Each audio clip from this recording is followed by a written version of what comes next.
Muy buenas noches, bienvenidos a Encuentro Económico con Julio Villagrán. Hoy vamos a analizar la situación política y económica del país y he traído una de las voces que me han estado pidiendo hace meses traer a este espacio.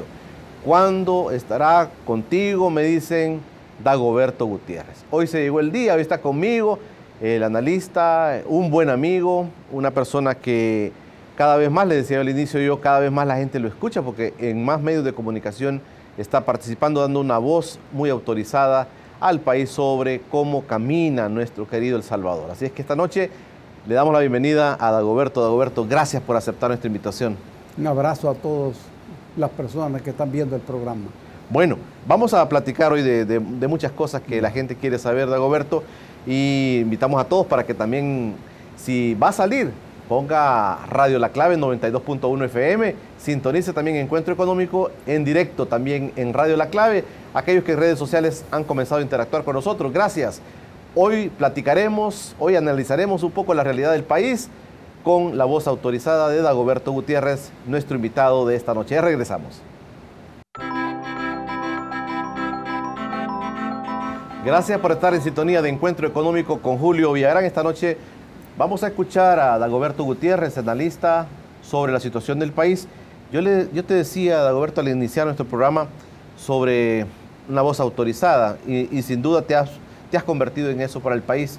Pero yo te quería también plantear que al país como que le faltan voces con mucha autoridad, voces que sean la moral de este país también.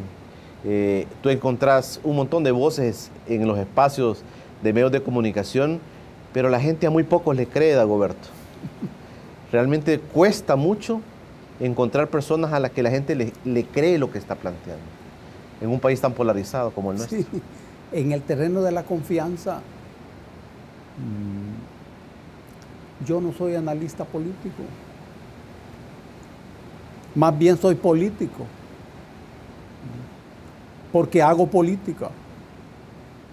Y como soy político y hago política, no estoy en ningún partido político. Y sin embargo, la reflexión es una reflexión política, precisamente por eso.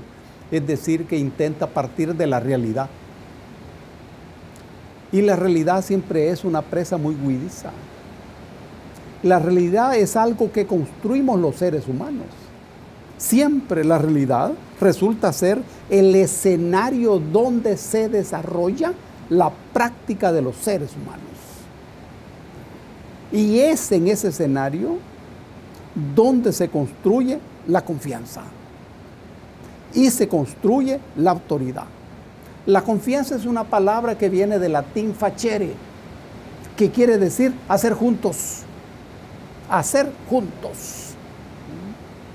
Nace la confianza entonces de la práctica humana, en colectivo, en común, hacer juntos, compartir juntos un sueño, una aspiración y una acción. Ahí nace la confianza. Y la autoridad, que es de un término latín que quiere decir agregado. La autoridad es también una construcción que depende de la conducta de cada persona. No se necesita tener ningún cargo para tener autoridad. En ocasiones se tiene un cargo y no se tiene autoridad, porque la autoridad es un agregado que tiene que ver con la acción, la conducta, los intereses que esa persona expresa. Claro, en el mundo de hoy, con una economía neoliberal, con una educación neoliberal, con una salud neoliberal, hasta con una religión neoliberal, con iglesias neoliberales, las confianzas y las autoridades resultan ser una mercancía muy escasa, muy escasa. Fíjate, Dagoberto, hoy que le dan el nombramiento a Monseñor Rosa Chávez como cardenal en este país, se notó claramente, tú lo veías en los medios de comunicación, de cualquier ideología, tú veías en las redes sociales y escuchabas a personas opinando sobre ese tema, decir que algo bueno le iba a pasar a este país. Yo escuché en muchas opiniones que algo bueno le va a pasar a este país, y el mismo cardenal lo dijo: a este país algo bueno le está pasando. Dijo, estos son hechos que vienen como a unir al país. Pero también hace uno la reflexión y dice, bueno, en tiempos de Monseñor Romero, por ejemplo, la gente confiaba mucho en este personaje, que era un personaje religioso, que era la moral del país, decíamos todos, pero luego surgieron otras voces políticas también. Pero si tú analizas, Dagoberto, en el día nuestro, en este día nuestro, muy pocas voces, insisto, la gente tiene esa confianza y esas personas tienen poca autoridad como para poder dirigirse a las masas, al pueblo, y decirle cómo estamos y para dónde deberíamos ir. Claro, Monseñor Romero resulta ser el mejor de nosotros, el más maravilloso de nosotros, el más lindo de nosotros, el más valiente, el más mínimo y también el máximo. Claro, por eso mismo Monseñor Romero se convirtió en el enemigo número uno de los poderes tradicionales, pero también en el enemigo número uno de la Iglesia Católica tradicional. No es casual, como nos lo cuenta Vincenzo Paglia, el defensor de Monseñor Romero en el proceso ahí en Roma, que la alta jerarquía católica salvadoreña es la mayor opositora a la santificación de Monseñor Romero. Ve qué cosas. Ahora, cuando Francisco nombra a Monseñor Rosa cardenal, lo hace sobre dos bases. Primero, tomando en cuenta la figura de Monseñor Romero y la relación de Goyo con Monseñor Romero, pero además tomando en cuenta el papel y los méritos propios de Monseñor Rosa Chávez. Claro. Ahora, estratégicamente, el nombramiento de Goyo Rosa tiene que ver con la necesidad que tiene Francisco de mejorar su correlación al interior del Vaticano. Claro, ahí hay un poder permanente, claro, que no coincide con el pensamiento de Francisco, que ha llegado a darle vuelta a filosofías sempiternas en el Vaticano. Claro.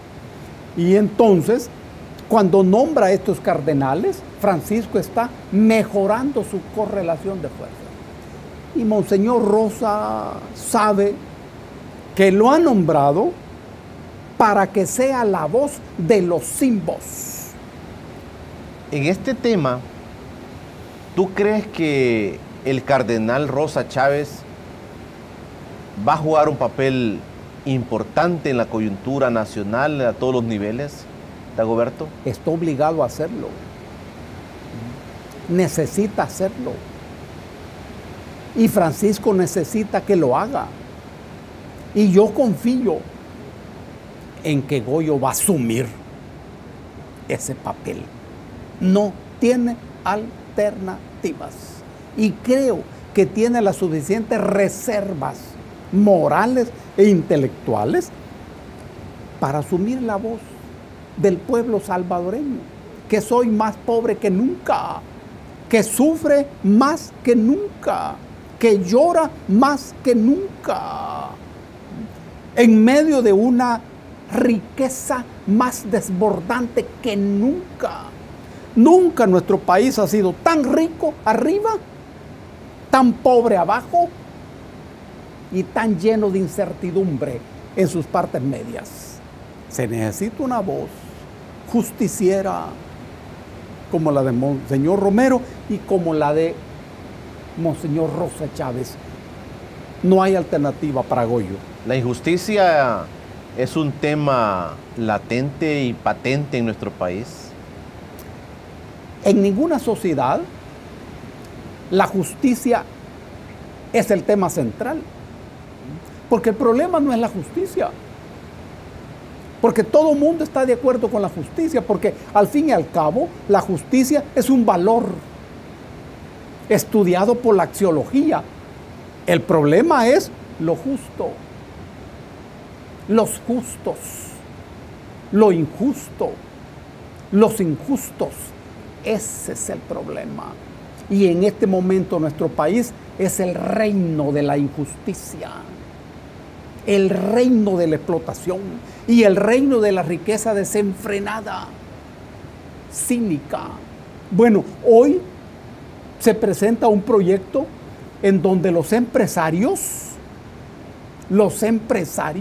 asumen la redención de la gente. Y Tomasito Regalado es el representante de esto. Eso es de ciencia ficción.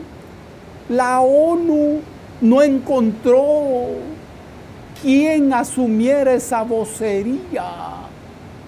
Hallaron a Tomasito.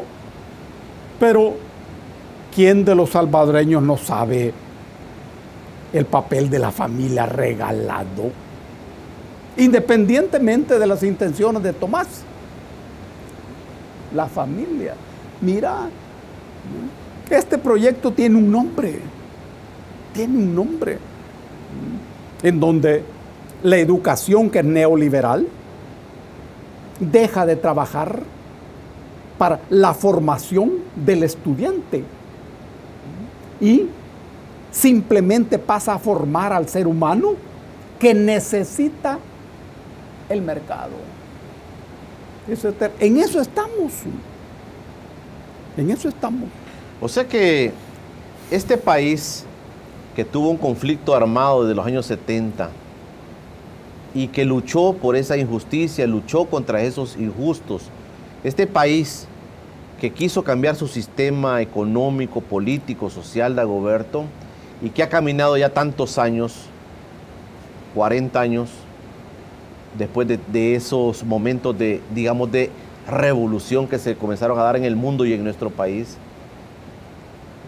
ha pasado muy poco entonces, Dagoberto. Sí, es que la guerrilla del FMLN no fue una guerrilla de izquierdas, fue una guerrilla de derechas, más bien anticomunista, que nunca nos propusimos, oigan bien esto por favor, nunca nos propusimos cambiar el sistema político y mucho menos el sistema económico. ¿Y cuál fue el motor de la guerra civil? Uno. Fue deshacernos de la dictadura militar de derecha montada en el país desde 1932.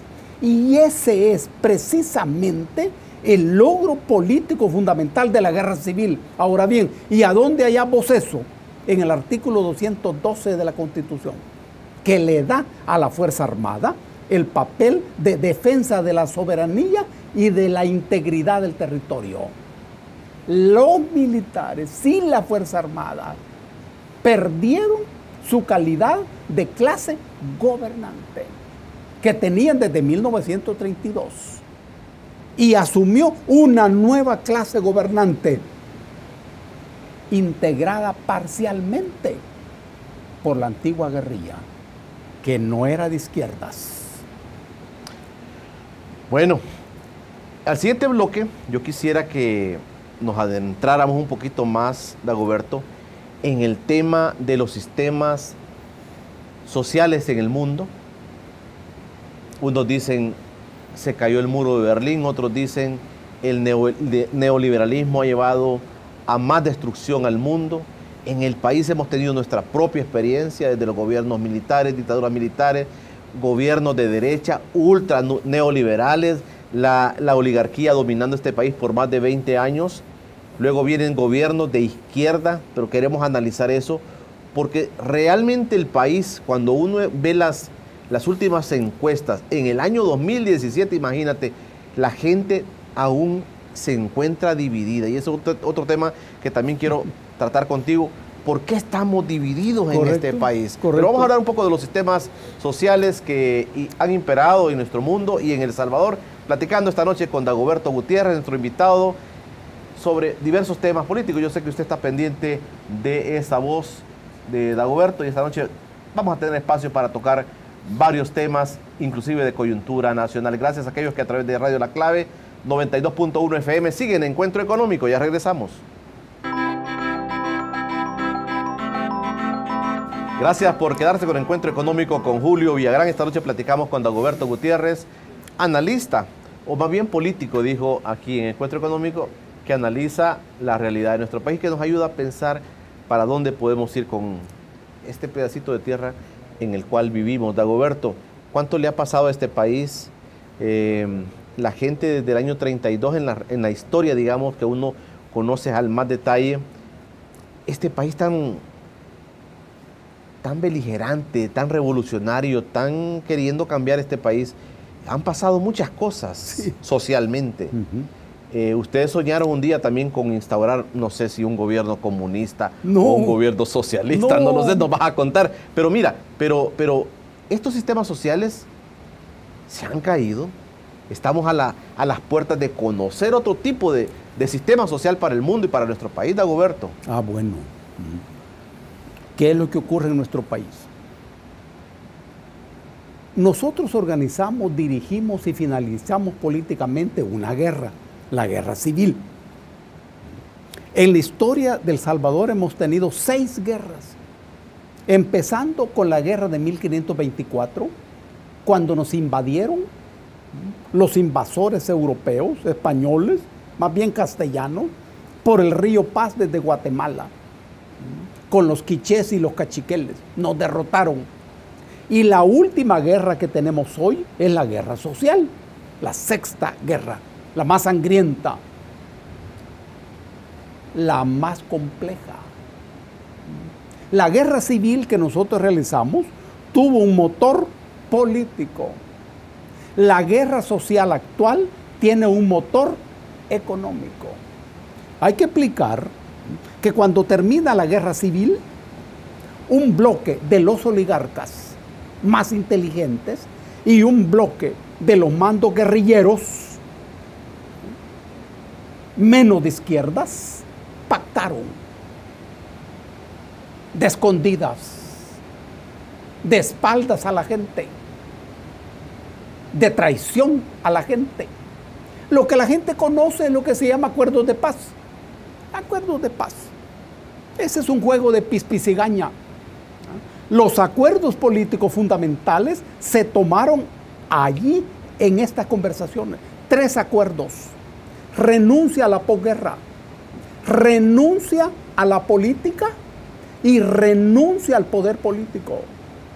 Esto tiene un gran impacto. Sobre esa base política se construyó un modelo económico neoliberal total, absoluto, ciego, ortodoxo, que puso la economía del país en manos de la empresa, en manos de la oligarquía, y extendió su influencia a todas las áreas de la vida social. Puso a los partidos políticos en el centro del tinglado político, le dio el monopolio del poder político en el artículo 85 de la Constitución de 1963. Muy bien. Tú estás diciendo, Dagoberto, que en ese pacto, en ese gran acuerdo del que mencionas, el FMLN acepta que ese grupo oligárquico iba a gobernar un cierto periodo. No. Este es el punto. Una cosa es el Estado. El Estado está constituido por el conjunto de aparatos políticos. Conjunto de aparatos políticos. Esos aparatos políticos han de ser administrados. Esa acción de administrar es lo que se llama gobierno. Entonces, representantes de la guerrilla pasaron a convertirse en gobierno. Se convirtieron en clase gobernante, sustituyendo a los militares, que al no ganar la guerra, la perdieron. Y nosotros, al no perder la guerra, la ganamos. Este es un acontecimiento político fundamental. Muy bien. Sobre esa base, repito, se montó el modelo neoliberal, sostenido políticamente con el acuerdo político de 2 partidos, Arena, que era originalmente un partido de las pequeñas burguesías, y el naciente partido FMLN, también de las pequeñas burguesías. La clave fue el acuerdo político de estos dos partidos, que iban a ser la viga maestra de ese régimen político. Cualquiera diría que estás obviando el rol de los Estados Unidos en todo esto. No, lo que pasa es que no me lo habías preguntado. Claro, los gringos que viabilizaron la negociación. Fíjate, la guerra terminó de manera negociada por tres cosas. Uno, por el derrumbe de la Unión Soviética. Dos, por la ofensiva militar del FMLN de 1989. Y tres, por la decisión de Washington. Claro. Entonces, los gringos, felices del éxito logrado al montar ese muñeco. Claro. Y ellos se equivocaron. Porque entonces entregaron todo a los partidos políticos. Pero el modelo neoliberal empezó a construir una sociedad de mercado total que es la que tenemos hoy, en donde todo pasó a ser negocio, todo adquirió precio, todo pasó a ser comprado y vendido, y los partidos políticos que debían de hacer política, dejaron de hacer política y empezaron a hacer negocios. ¿Quieres decir que el FMLN de ese momento, de los acuerdos de paz, comienza a olvidarse del socialismo? No, es que el socialismo nunca estuvo en la cabeza del FMLN. Esa es una historia de camino real. Un mito inventado por Reagan, Ronald Reagan. Pero Reagan era una persona con poca letra en su cabeza. Claro. Bueno, pero muchos seguidores del FMLN piensan aún que el FMLN sigue construyendo ese socialismo. Aún hoy, seguro, aún hoy. Es que ese es un mito muy poderoso, con muchas raíces, no en el cerebro de las personas, sino en el corazón. Es el sueño de una sociedad más digna, más justa, más libre que esta sociedad monstruosa en la que vivimos, hombre. Es legítimo eso, claro. Y por eso es que la gente se aferra, una parte, a ese sueño. Más con el corazón que con la cabeza. Por supuesto. Y eso es legítimo. Eso es legítimo. ¿Qué es lo que ocurrió? Los partidos políticos hicieron empresa. Desaparecieron los líderes políticos. Y aparecieron los dueños de los partidos políticos. Cada partido político dejó de tener dirigentes políticos, ¿no? Y pasó a tener dueños, como cualquier empresa. Y si uno mira cómo funciona un partido político, funciona como empresa, con dueños. La Glorita Salguero Groth dijo en su momento que Arena se había convertido en la SA de la derecha. Y otros dicen que el FMLN también es la SA de la de izquierda. Maravillosa la figura de la Glorita. Y veamos en qué momento la Glorita dijo eso. Cuando Ricardo Poma, si no me equivoco, Archie Baldocky, se convirtió en el secretario general de Arena. Entonces la Glorita se resistió, se salió brillantemente. Porque ¿qué significaba eso? Que Arena se convertía en una empresa. En una empresa. Y así lo dijo la Glorita de manera correcta. Bueno, pero ese proceso abarcó a todos los partidos políticos. Sobre todo al FMLN, cuyos dirigentes más importantes se hicieron empresarios. Es que ese era el acuerdo. Ese era el acuerdo. Esa era la lógica. Esa era la lógica. Se inicia un experimento que ya terminó. Ya terminó. Llegaron al gobierno, pero no usaron el gobierno para transformar la vida de las personas.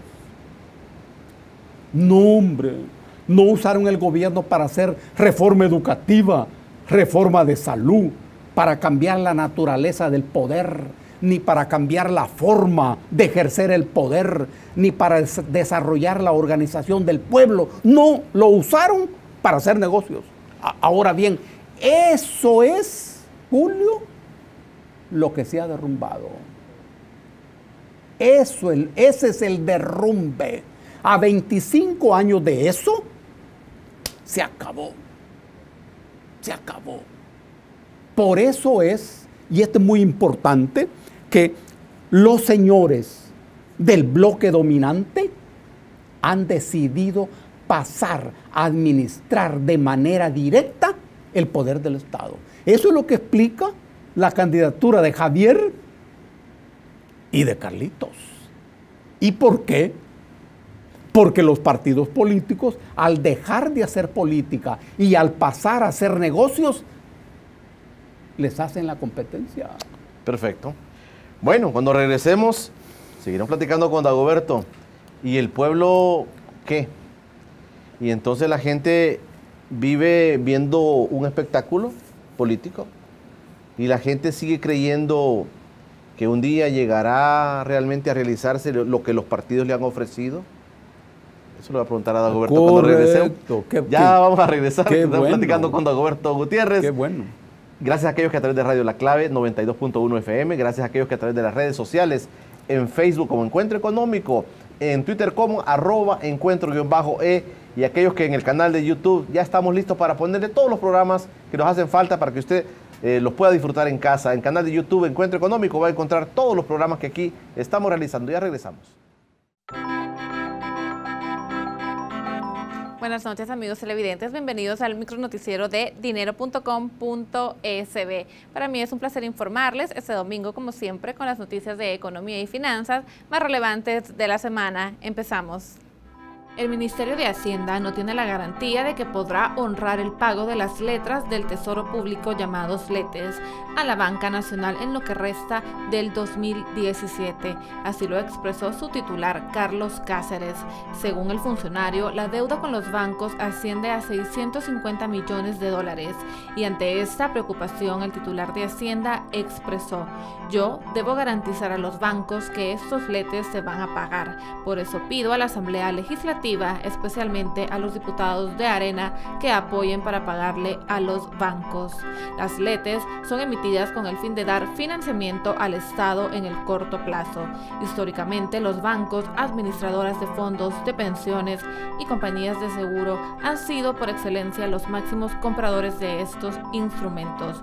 Con este panorama, cabe el riesgo que la población se vea afectada, ya que los bancos podrían subir sus tasas de interés.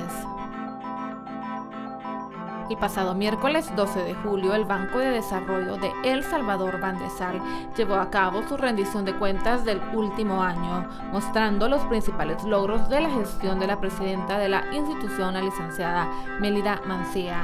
El licenciado Orlando Mejía estuvo a cargo de presentar datos estadísticos en donde mencionó que se brindó capacitación y asistencia técnica a 19.745 personas, de las cuales el 60% fueron mujeres y el 40% hombres, lo que representó una inversión de 1.6 millones de dólares para Bandesal. Además, los diferentes programas como Banca Mujer beneficiaron a 20.000 mujeres de forma directa e indirecta, otorgando 6.4 millones para créditos, beneficiando a 1.700 MIPYMES.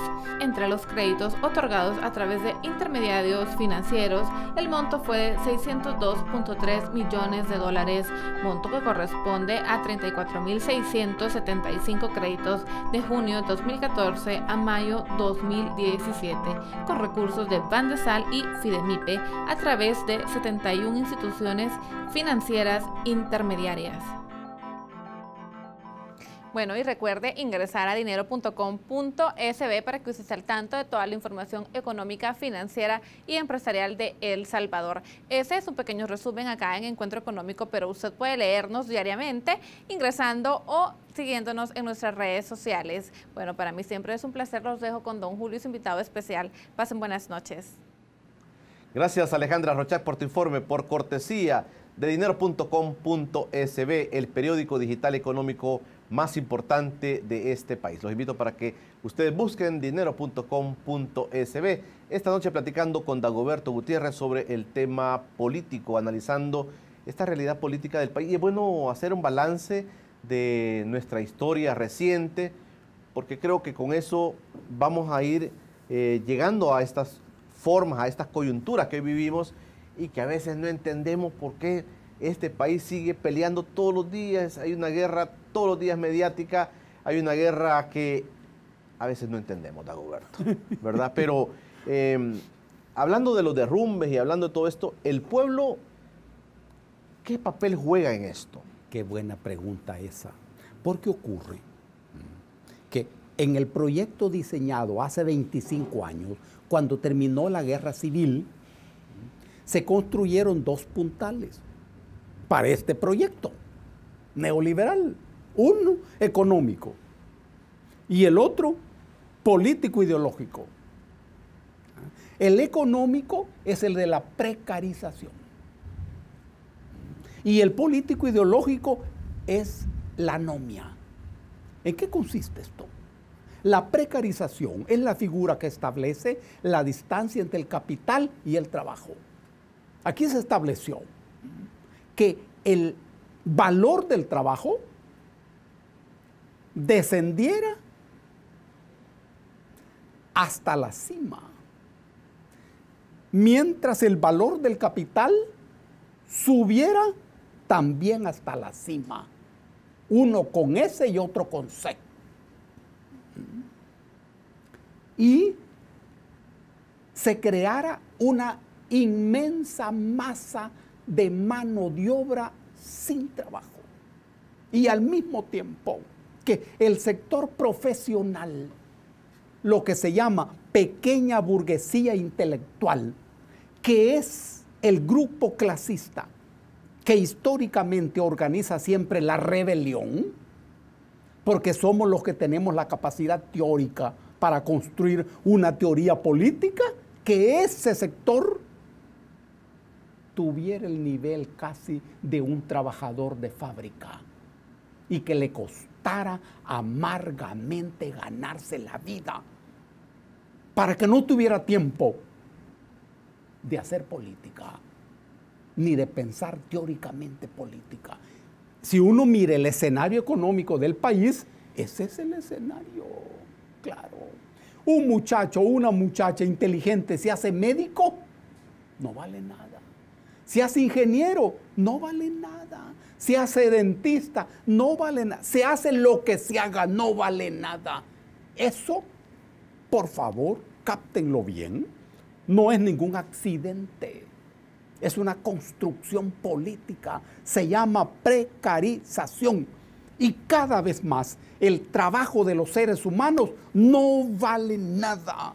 Dagoberto, me recuerda a esto cuando en el primer gobierno de Arena, precisamente en el gobierno de Cristiani, dijo que aquí lo que iba a pasar, iba a realizarse, era la teoría del rebalse y que los salvadoreños iban a gozar de eso, porque ahora el país iba a ser gobernado por la gente que tenía el dinero.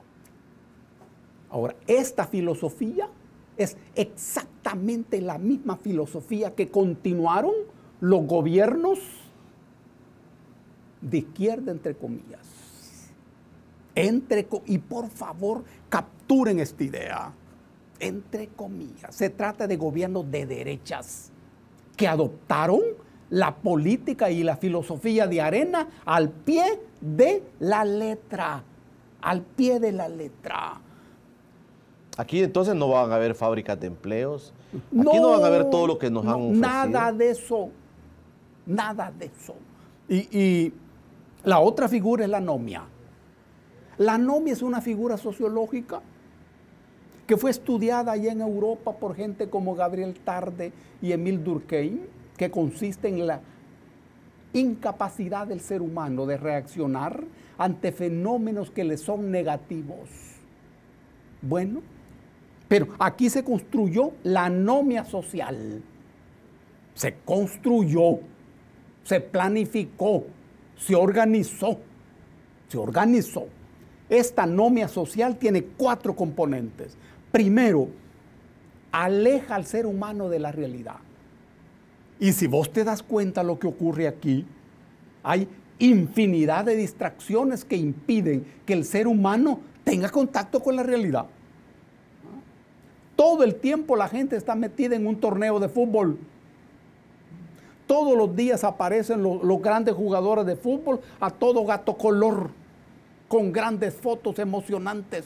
Y la información es lo que le pasa a los jugadores. Los amorillos de Ronaldo con Ronaldinho, que se van a casar, distrayendo la gente. Ese es el primer factor. En este tema, cabe aquí entonces que todos aquellos sectores que en la colectividad protestaban, que aquellos sectores que en la colectividad salían a la calle y realmente eran considerados, les temían porque protestaban de esa manera, ¿eso se ha adormecido entonces? Eso estoy explicando. El primer componente es el alejamiento de la realidad. El segundo componente es la pérdida de inteligencia. Ocurre que la inteligencia es tuya, expresa la relación de tu cerebro con lo que se llama realidad. La realidad no es algo que está allí, no. La realidad es el escenario en donde el ser humano transforma esa realidad. Entonces, cuando el ser humano se aleja de la realidad, pierde inteligencia. Eso es lo que ocurre hoy. ¿Cómo se reflexiona? ¿Cuántas horas se estudia? ¿Cuántas horas se lee? ¿Cuántas horas se piensa? Esa es la condición que establece el reino de la mediocridad en nuestro país. Dagoberto, cuando regresemos, yo quiero, y al último bloque, cuando regresemos quiero que hablemos sobre ese partido de fútbol que nos hacen ver todos los días, ¿verdad? Claro. Y quiénes son los protagonistas, los que están en la televisión todos los días hablando de lo mismo, y la gente dice, y el problema no se resolvió jamás. No, jamás. De eso vamos a platicar cuando regresemos, hablando con Dagoberto Gutiérrez, esta noche de domingo, analizando la realidad política de nuestro país. Ya regresamos. Ya estamos en el último bloque de Encuentro Económico con Julio Villagrán, platicando con Dagoberto Gutiérrez. Esta noche se nos va a hacer más pequeño el tiempo, Dagoberto, pero mira, ¿qué partidos están viendo los salvadoreños todos los días? Los mismos jugadores. Ahora dicen, nuevamente vuelven a la carga. Políticamente, Arena dice, volvieron los que tienen el dinero. Y en el frente dicen, bueno, ahora el problema, de verdad, ahora sí va a gobernar el frente como lo pensó siempre. Y la gente está con esa expectativa, pero qué divertido. Eso estamos viendo todos los días en este escenario, Dagoberto. Sí. Tiene mucho humor, eso tiene mucho humor. Pero déjame terminar la figura de la anomia. El tercer componente de la anomia es la reducción del compromiso. La gente no se compromete, la gente no se mete. Y el cuarto componente es la parálisis social. Entonces, vos lo dijiste muy bien, la gente parece ser espectador de un espectáculo que aparentemente no tiene que ver con ellos. ¿Qué significa? Que la gente del bloque dominante hoy asuma las candidaturas. Es que ese era el trabajo de los partidos políticos, que funcionaban como intermediarios, como poleas de transmisión entre los de abajo y los de arriba. Pues eso se ha agotado y los señores han decidido asumir directamente la administración de la cosa pública. Ahora, esto tiene una trascendencia histórica. Por cierto, no es electoral. El momento que estamos viviendo no es un momento electoral, es un momento rigurosamente político e histórico. Lo electoral que sobrevendrá depende de eso. Justamente depende de eso, de cómo se maneje eso. Y el libreto del que nos hablaste, de esos acuerdos, esos pactos que se firmaron hace muchos años, se acabaron. Y ese libreto está vigente, o sea, se ha cumplido. Se acabó, se agotó. Y este es un problema para la misma Casa Blanca, que no termina de entender qué es lo que está ocurriendo. Lo que salió en claro de la reciente reunión de Miami es la militarización de la región. Pero la Casa Blanca contratando mercenarios mexicanos. Para enfrentarlo al poder de los cárteles en la región. ¿Cómo no? Cuando los imperios usan a mercenarios, ese resulta ser un signo inequívoco de su decadencia y de su pérdida de hegemonía. Y eso expresa políticamente que los pueblos de esos imperios ya no respaldan las aventuras militares de sus jefaturas. ¿Está desconcertado Estados Unidos con lo que está pasando en América? Necesita estudiar más.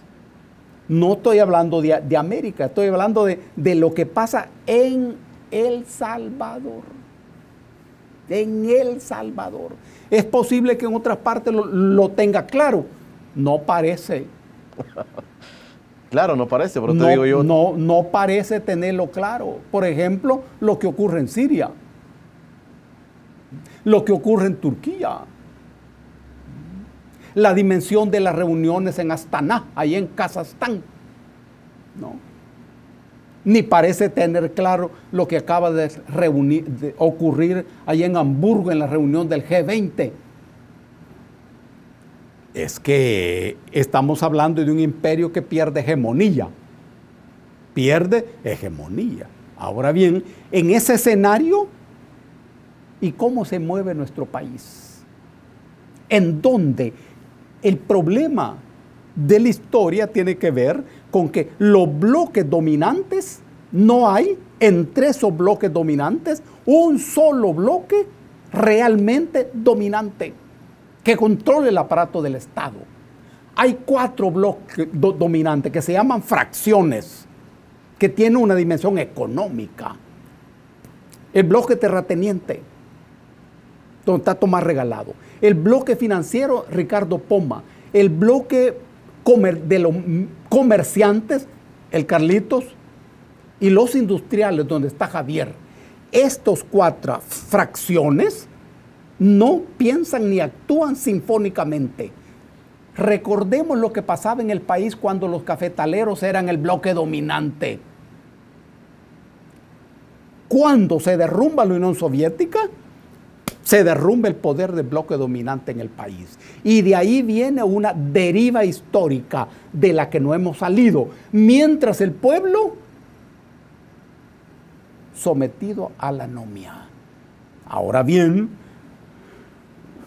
gente como nosotros, que somos optimistas históricos, sabemos que eso va a ser superado, que el pueblo va a recuperar su ánimo, su inteligencia, su capacidad de acción, de movilización, de organización y de formación, para poder aprovechar este momento histórico. El pueblo no es propiedad de Arena y el pueblo no es propiedad del FMLN. No, ni el pueblo ni la gente. Ojo, cuando hablamos de la gente estamos hablando de una figura antropológica, estamos hablando del ser humano de carne y hueso. Cuando hablamos de pueblo estamos hablando de una figura jurídica política, que es el súbdito del Estado, es el que vota. Es el que vota. Ese que está dividido, Dagoberto. El pueblo... Y ese que no haya opciones. Y ese que está diciendo, hoy día te está escuchando y está diciendo, pero ¿y entonces qué nos toca? El pueblo hoy está diciendo que no hay por quién votar. Por favor, manténgase en esa posición. No hay ni por quién votar, ni por qué votar, ni para qué votar. Recen ustedes a los santos que tienen que ver con la política, sobre todo a San Agustín de Hipona, para que se mantengan en esa posición. Pero ¿y entonces? ¿Qué hace la gente si digamos, si dice, mi solución no es ir a votar, porque ya gobernó Arena y ya gobernó el FMLN Igual. Igual. Igual. Entonces ¿qué nos va quedando? Claro. Esa anomia de la que tú hablas. Aprender a hacer política. Y no olviden ustedes, la política no es la que se hace en los partidos políticos. La política es la actividad humana orientada a lograr una mejor calidad de vida. Vos haces política cuando luchás por el agua. Estás haciendo política. Cuando te metes a un partido político, estás participando en política, que es otra categoría. La clave es hacer política. Y la gente está bien encaminada. Pero, eso es en este momento. Viene la campaña electoral, que es justamente para seducir a la gente. Dagoberto, hay un elemento, para ir terminando, hay un elemento que la gente también está muy confundida, y es el elemento del órgano judicial. Hay mucha crítica para ellos, hay posiciones de los partidos políticos también para ellos. Algunos dicen que son vendidos, algunos dicen que están trabajando en función de grupos de interés, otros dicen que está bien, pero también hay señalamientos contra el fiscal y el fiscal que llegue. Estas dos figuras, Dagoberto, juegan un rol importante en este país. Es todo el sistema judicial, es todo el sistema de la legalidad de este país. Pero, ¿qué pasa con ellos? ¿Es realmente que han sido minados también? Bueno, en lo que se refiere al órgano judicial, su función es aplicar la ley. Es una función conservadora, porque la ley es conservadora por su propia naturaleza. En lo que tiene que ver con la Corte Suprema de Justicia y específicamente con la Sala de lo Constitucional, su función es mínima. Mínima. La función mínima de la Sala de lo Constitucional consiste en asegurar que el Estado se someta a la Constitución. Punto. El trabajo de la Sala de lo Constitucional es ser guardianes de la Constitución. Ahora, es que jamás en la historia de nuestro país había existido una Sala de lo Constitucional, nunca, que asumiera eso, que es lo mínimo. Ahora bien, ¿y esa acción de la Sala de lo Constitucional es apolítica? Claro que no, hombre, es política. Claro, eso forma parte de la esencia de la Sala de lo Constitucional, porque la Constitución es un árbol político y las sentencias de la Sala son políticas. Ahora, ¿y la gente de la Sala de lo Constitucional tienen cabeza política? Sí. ¿Y tienen relaciones con la fuerza política? Sí, claro. Ahí depende de la inteligencia de cada fuerza política. Cómo se comportan, cómo actúan. Es la inteligencia.